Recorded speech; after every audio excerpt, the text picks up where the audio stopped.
Hi everyone, welcome to the Year 9 Round 2 QDU Academy session. This session will be addressing the topic that we should stream classes based on academic achievement rather than age. For an overview of what we'll be going through in this session, firstly, we'll be doing a little bit of reflection on round 1, then we'll be going through a couple points on the context of this debate and why it was set as a topic. Then I will provide a little bit of guidance on setup and what we're looking for in the setup of your case. And then we'll be going through a couple points in terms of brainstorming points and what sorts of questions you may want to ask yourselves to think of points. And lastly, we'll be going through a slide on structuring points and structuring rebuttal that will hopefully help you gain more clarity in your speech and organize your structure so it's a little bit more understandable and strategic for your thinking as well. So, as we come off of round 1 and head into round 2, I think this is a really excellent opportunity for some reflection. So the first question we want to ask ourselves is, what did you do well? Did you try rebuttal? Did you have well-supported arguments? Did you speak to time? Did you have great eye contact? These are all really excellent habits that we want to carry on into the next couple of rounds. Have a think about this. Next thing that we want to consider is what you can improve upon. So did the educator give you any feedback? Did your coach make any suggestions? Is there anything you think you could improve? Having a small, specific, actionable goal before you head into your next round is a really excellent way to ensure that you continue getting progress in every round. Whether that be you want to have one more point of rebuttal, whether you want to make sure that you don't continue speaking after the final bell, whether you want to ensure that you perhaps try to include a little bit more eye contact throughout your speech. These are all small actionable goals that can make it a little bit easier to understand what direction you want to go with in your debating. So now let's discuss some of the context of this debate. So as we can see from these news headlines, as I'm sure that you all are fully aware of, education is obviously a very, very topical conversation that is continually evolving as the years progress. So new questions are constantly arising, whether that be around what makes education efficient, the importance of education, and how we should deal with education, not only on an individual level, but also on a state and federal level, as we consider things like funding as well. Obviously, class organization is somewhere in the middle, and I'm sure you all have opinions regarding how class affects education, whether that be based on your experience being in different sorts of class environments. A learning environment is very impactful on the education that is going to be received by students. So having different sorts of organization is likely going to be leading to different sorts of education. I'd highly encourage you to, especially if you are feeling a little bit lost with this topic, do a little bit of research, whether that be for statistics or even more importantly, for different opinions and different perspectives on these sorts of things. If you do not have direct experience with either of one of these class structures, it can be useful beyond just having a little bit of a brainstorm and think about what it could possibly be like. It can also be useful to do a little bit of research to try and see what people have written about their experiences online as well, as there is a wealth of resources. In terms of the sorts of questions we want to be asking ourselves with context, the first question really is, why was this set as a topic? All of the topics that you'll come across in debating are likely addressing societal issues, whether that be a purely social issue, an ethical issue, a political issue, or an economic issue. There is a reason this was set as a topic, and this is because it relates to a problem that exists in real life. Thinking about this problem, whether you are on the affirmative team or the negative team, can be a very useful way to start thinking about what direction you want to go in terms of your points. So have a think about what the problem is, and for more detailed thinking about the problem, try and have a think about these questions. What is the cause of the problem? What are the effects of the problem? And what is the scale of the problem? Particularly in terms of that last point, have a think about how scale is going to affect the strategy of your case. There is no right answer in terms of how you should set up the scale of your problem. The important thing is just that your teammates are all very clear on how you want to set this up, and also that this works with your points. So a more severe problem is going to justify a more drastic solution. However, a more severe problem is also going to be far harder to solve, and you are going to need to do a lot more work there.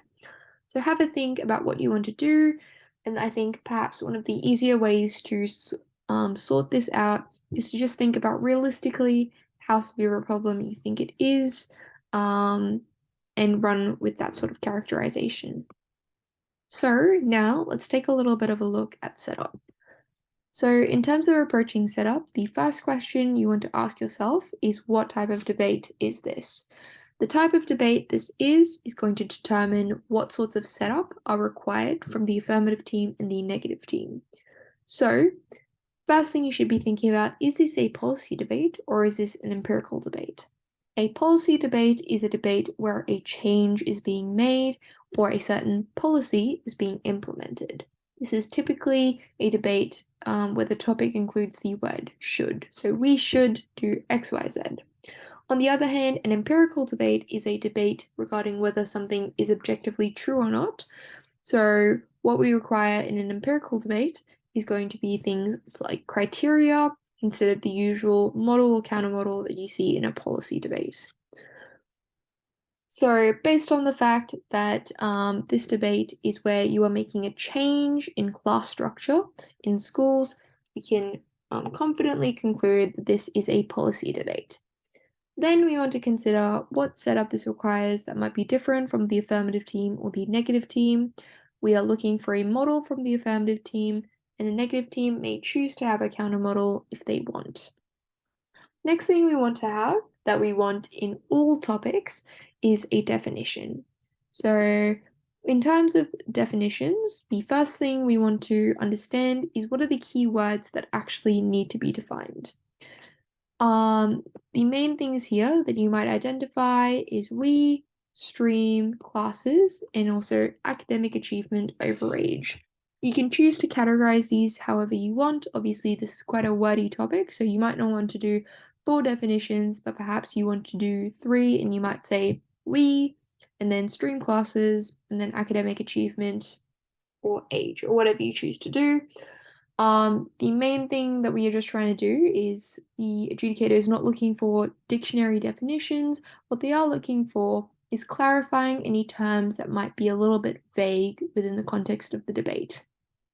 So having that idea, a clear idea of we, whether that is an individual school, whether that is the state government or the federal government, or taking a look at academic achievement versus age, how do we assess academic achievement? Answering all of those questions can help clear up how the team is conceptualizing this debate, and that is important information for everyone involved in the debate to know. So let's take a look at models and countermodels. A model, just to doubly clarify, is how the affirmative team is going to specifically action a policy change within a debate. So affirmative teams require a model. These sorts of questions you may want to answer when you're thinking of a model is when should this change occur? Which grade should this model apply to? How does graduation work? And should there be any exceptions? To try and think of the questions that you may want to address and the details you may want to include in a model, it can be useful to think about different sorts of students or different sorts of scenarios this model may come across and may need to deal with. So, should we treat a primary school student and a high school student the same? Do they have the same needs? That means this model should apply to them equally. Or might they have different academic needs? That means maybe this model should apply to one of them, or maybe this model shouldn't apply to another one of them. So, in terms of a model, once again note that as with the rest of debating, there is no set right answer. The important thing is really just that your model is strategic and works with the rest of your case and doesn't contradict any of your points. If you are on a negative team, you may choose to include a countermodel, or you can otherwise choose to argue for the status quo as the best option. So have a think about the status quo and what the status quo looks like. You can, of course, choose to acknowledge that there is some level of problem within status quo, but within the status quo, so perhaps our education system is not as perfect as it possibly could be, but you can still argue that the affirmative teams model is going to drastically worsen it, so we shouldn't implement that model. There are lots of different strategic pathways you can choose, so make sure that you discuss this with your teammates beforehand and you are all in agreement and have the same team stance. Now let's take a little bit of a look at points. So, one of the questions that you may want to ask yourself in order to think of points is the question, if you woke up tomorrow in this world, what would change? Also have a think, put yourself in different shoes and consider different perspectives. How would different stakeholders react and how would they be affected by this debate differently? Some of the possible clashes to think around are, firstly, education. What factors affect a student's learning? What motivates students to do well? How is teaching going to be affected by this policy? Second topic that you might choose to think around is child well-being. So does school fulfill any other important purposes for students? How might students' social lives be impacted? Is this going to be particularly important? Is this going to be more or less important than education? After you've thought about that, if you are still thinking about points and still struggling to think about perhaps a couple more points for second speaker, thinking of stakeholders can be an excellent way to find those final points. Thinking of stakeholders can also be very, very useful in impacting as well. So, have a think about who is affected by this debate. What are the different groups of people that may be affected in different ways? After you've thought about this big list of people, then have a think about narrowing it down. So, who do you care the most about? Why do you care the most about them? Will this be the same for both the affirmative team and the negative team? The reason why this is super important to think about is because this should determine your strategic pathway. If you have a particular group of people that you care the most about because either you believe that they are particularly vulnerable, you believe that they are owed something by society, or you believe that they are particularly large in number and so are particularly important. Once you have thought about that, the rest of your case should be focused on getting the best outcomes for that particular group of people. So this should really determine the angle that your points are going towards. Not all of your points need to address the same stakeholder, but the majority of your points, or perhaps your larger points, really should. Last thing that I'd like to talk about here is that idea of sectioning off larger stakeholders.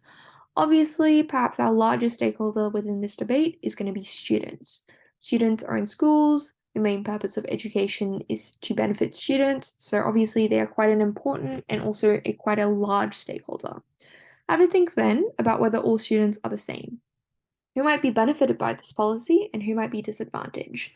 There could be lots of different ways to section off the stakeholder, whether that be students with different learning needs, students with learning disabilities, students that do well academically and students that don't do well academically, students that go to different sorts of schools. Having a think about all of these different stakeholders can help make your points a lot more specific, which will make them a lot more difficult to rebut. And having a think about this can also help make your points seem a lot more realistic. So, a couple of points in general tips. First off, on structuring points, this is an alternative structure that you perhaps may have seen before, but it is an alternative to the popular sort of just paragraph or just peel structure that we often see floating around in debating. So this is our PMOI structure. First thing we want to include is just our point label. So what is the impact? So that is the benefit or the disadvantage that you are trying to prove.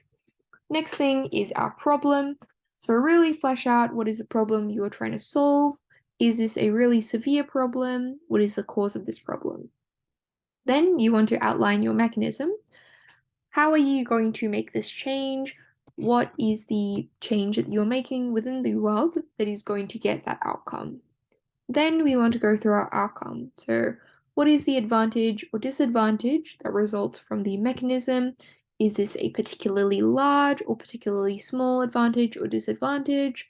What is this going to then result in the future if there is going to be a chain effect, so on and so forth. Last thing we want here is impacting. Why is this outcome important? And this is where the stakeholder can come in once more. If you're arguing that this point is going to benefit a particularly vulnerable stakeholder or a particularly large group of people, I can help explain to the adjudicator why they should prioritize this point above all others within the debate. Another piece of general tips is in rebuttal. So one thing that I'm not sure that perhaps you may have seen before is this rebuttal structure.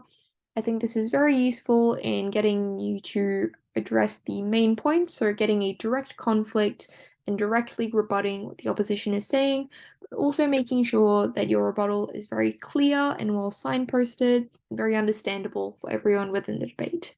In this, we go through what they said. There you include their point, why it's wrong, so directly, no, why is this just untrue? Then you want to go through what you believe in instead and explain why it's right, and possibly also give an even if response as well at the end. So even if this is true, why is your side still better? Then, as we move further into debating and further into more senior forms of rebuttal, I think having a greater awareness of what type of rebuttal you're doing can also be very useful, especially because we are probably looking, especially because if you understand the different types of rebuttal, that means that even if perhaps an earlier speaker has given the initial, no, this isn't true because XYZ, even if your earlier speaker has given that response, there are different ways you can kind of help flesh that out and make it a lot stronger and give slightly different responses. So let's go through this. First thing that we typically see, and that is the most common, is an attack on truth. So is this true? Giving a couple of reasons why the world is a particular way, that means that what the opposition said is not valid. This is the best fast line defense. This is probably what we want to see as your first response to any of the opposition's material. Then we want to dispute the irrelevance. So even if this point is true, does it matter? Is there something else in the world that we might care about a little bit more, whether that be a certain impact or a certain stakeholder? Last thing is flipping material. So even if this point is true, why might those impacts actually be good? So I understand this might be a little bit shaky and perhaps a little bit difficult to understand. So for example, this might look like something, let's say within this debate, the negative team has said, this sort of policy will increase the amount of pressure that is put on older students that might not do as well academically and thus be put in a class with younger students that are doing a little bit, that are doing essentially as well or the same as them. This puts them under significant pressure. This will cause them to be isolated socially. We might stand up on the negative team and say, on the affirmative team and respond by saying, putting pressure on academically underperforming students is actually a really good thing. Oftentimes, these are the sorts of students that don't care about their academics and, as a consequence, suffer for their lack of focus and attention in schools when they graduate and try and enter tertiary education. Increasing pressure on them will encourage them to do better, to catch up with their peers, and overall, even if it affects their mental health in the short term, in the long term, we get better educational outcomes, which is far more important. So that is what that can look like. Last thing I'd like to remind everyone of is that we have lots of other videos on this YouTube channel for the QDU Debating Union. These include various example debates as well as shorter videos addressing different issues such as how you should be structuring practical points and also how we should be approaching different sorts of debates. If you're feeling shaky on anything, I would highly encourage you to take a look at a couple of the other videos that we have on our channel. Thank you very much for attending this session. I hope this has been helpful.